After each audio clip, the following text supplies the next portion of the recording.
ప్రభునందు ప్రియమైన శ్రోతలకు వందనములు. ఈ పోడ్కాస్ట్ కార్యక్రమంనకు స్వాగతం. మీ అందరి కొరకు ఈ కార్యక్రమమును ప్రసారం చేయుచున్నాం. విని దైవాశీస్సులు పొందుకోగలరు. ప్రియమైన శ్రోతలకు మన ప్రభువైన యేసుక్రీస్తు నామములో శుభోదయం.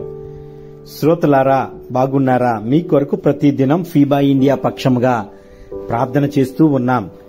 రండి, ఈ రోజు ఉదయకాలం హోలీ థర్స్డే, మాండే థర్స్డేగా చెప్పబడుతున్న ఈ ప్రత్యేక దినము కొరకు దేవుడు మనందరితో మాట్లాడడానికి సిద్ధపడుతూ ఉన్నాడు. దీనికి శీర్షికగా ప్రేమతో సేవ, విడిపోయే ముందు చివరి దేవుడు చెప్పిన సత్యాన్ని జ్ఞాపకం చేసుకుందాం. యోహాను సువార్త 13-17 అధ్యాయాలు, మత్తయి సువార్త 26-17 వరకు, లూకా సువార్త 22వ అధ్యాయం చదివితే చాలా ముఖ్యమైన విషయాలు దేవుడు మనతో మాట్లాడుతున్నట్లు అక్కడ సంఘటనలు చోటు చేసుకున్నాయి. మొదటిది, యేసు శిష్యులతో చివరి భోజనం, లాస్ట్ సప్పర్ ని చివరిగా ఆచరించారు. రెండవది, పాదాలు కడగడం, సేవకు ఆయన మార్గాన్ని చూపించారు. మూడోది, ఇస్కరియోతు యూదా గురించి ఆయన హెచ్చరిక తెలియజేశారు. నాలుగవది, పేతురు నిరాకరణ గురించి ప్రవచించారు. ఐదవది, గెత్సెమనేలో ప్రార్థన చేసిన విధానాన్ని ఈ రోజు మనం చూడవచ్చును. అందుకనే దేవుడు 7 విషయాల ద్వారా ఈ ప్రత్యేకమైన దినం మనతో మాట్లాడడానికి సిద్ధపడుతూ ఉన్నాడు. హోలీ వీక్ లో హోలీ గురువారం, పరిశుద్ధమైన గురువారంగా మాండే థర్స్డేగా చెప్పబడుతున్న ఈ రోజు 7 విషయాల ద్వారా దేవుడు మాట్లాడుతూ ఉన్నాడు.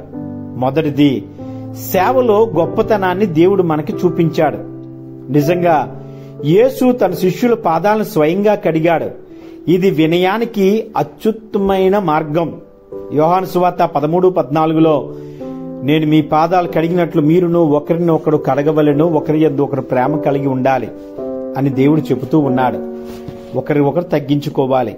రెండవది, ప్రేమ అనేది క్రియలో వ్యక్తమవుతూ ఉన్నట్లు దేవుడు చెబుతూ ఉన్నారు.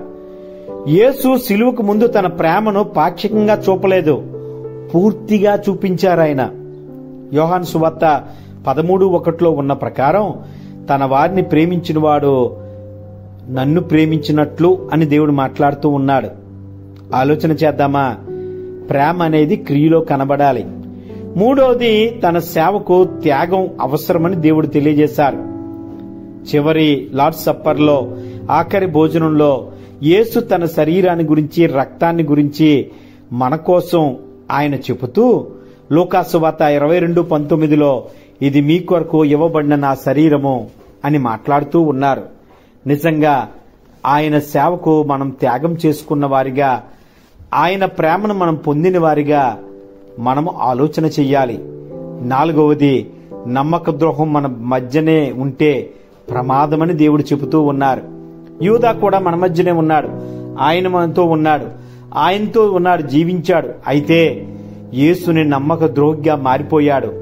యేసు మన మధ్య ఉండి ప్రేమ పొందినవాడు, యేసు ద్వారా అనేకమైన లాభాలు పొందినవాడు ఇస్కరియోతు యూదా చివరికి తన హృదయాన్ని ఎప్పటికీ పరిశీలన చేసుకోలేదు. మనం కూడా దేవుని సన్నిధికి వెళ్తున్నాం, ప్రార్థన చేస్తున్నాం, వాక్యం చదువుతున్నాం, గాని మనకి సరైన మనసుతో దేవుని మనం ఆరాధించలేకపోతే మనము ఆయన నమ్మకద్రోహం చేసినట్లే. ఆలోచన చేసుకుందామా? ఇస్కరియోతు యూదా లాంటి మనసు మనకుందా? లేదా ఇతరులకు దేవుని ప్రేమించే వారికి మంచి మనసు మనకుందా? ఆయనతో ఉండి అనుభవించి చివరకు ఆయనకి నమ్మకద్రోహం చేశాడు. మనం కూడా దేవునితో ఉన్నట్లు, దేవుని ఇలా జీవిస్తున్నట్లు, దేవుని కొరకు జీవిస్తూ ఉండి మనము నమ్మకద్రోహం దేవుడికి చేస్తున్నామా? ఆలోచన చేసుకుందాం. ఐదవది, ప్రార్థనలో స్థిరంగా ఉండాలి. గెత్సెమనే తోటలో యేసు ప్రార్థనలో మనకి ఒక ఆదరణ చూపించాడు. మనం కూడా కష్టకాలంలో ప్రార్థనలో నిలబడాలి. కష్టం వచ్చినప్పుడు, శ్రమ వచ్చినప్పుడు, ఇబ్బంది వచ్చినప్పుడు మనము రాబోతున్న ఉపత్తుల కొరకు దేవుని సన్నిధిలో ప్రార్థన చెయ్యాలి. ఆరవది, దేవుని తట్టు మన ప్రేమని, మన రక్షణని చూపించాలి. యేసు రక్తములో కొత్త నిబంధన ఏర్పాటు చేశాడు మనకి. ఇది క్షమ, రక్షణ, శాశ్వత జీవనానికి మార్గంగా యేసు రక్తము చూపిస్తూ ఉంది మనకి. మత్తయి సువార్త 26:28లో ఈ మాటలు మనం చూస్తున్నాం. ఇది అనేకుల కొరకు ప్రోయబడిన నూతన నిబంధన రక్తమని దేవుడు చెబుతున్నాడు. ఈ నూతన నిబంధనలోకి అనేక మంది రావాలంటే తమను తాము తగ్గించుకొని మారు మనసు పొంది రక్షణ పొంది యేసుప్రభువే నాకు దిక్కు, యేసుప్రభువే నాకు రక్షణ, ఆయన ద్వారానే నిత్య జీవమని చెప్పిన వారికి దేవుడు ఇచ్చే ఒక నూతన నిబంధన. 7వది దేవుడు చెబుతున్నాడు, అందరికీ ఆహ్వానాన్ని తెలియజేస్తున్నాడు పరలోకానికి. మన స్పందన ఏమై ఉన్నది ఆలోచన చేద్దామా? యేసు అందరి పాదాలు కడిగాడు, ఇస్కరియోతు, యోధా, పేతురు. కానీ వారి స్పందన భిన్నం. ప్రేమ అందరికీ ఇవ్వబడుతుంది, కానీ మన స్పందన ఎలా ఉంది ఆలోచన చేద్దామా? ఆయన ప్రేమతో ఆయన రక్తాన్ని మన కొరకు చిందించడానికి ఆయన సిలువలో మన కొరకు మరణించాడు. ఆ ప్రేమని తీసుకున్న వారుగా, అనుభవించిన వారుగా నా ఆలోచన జీవితం ఎలా ఉంది అని దేవుడు అడుగుతున్నాడు. ఆలోచన చేద్దామా? నేను సేవకు సరిపోతానా ఆలోచన చేసుకుందాం. మనం సేవకు సరిపోతున్నామా ఆలోచన చేసుకుందాం. ప్రేమ మనలో పరిపక్వతను తీసుకొచ్చిందా, క్రీస్తు లాంటి మనసును ఆలోచన చేసుకుందాం.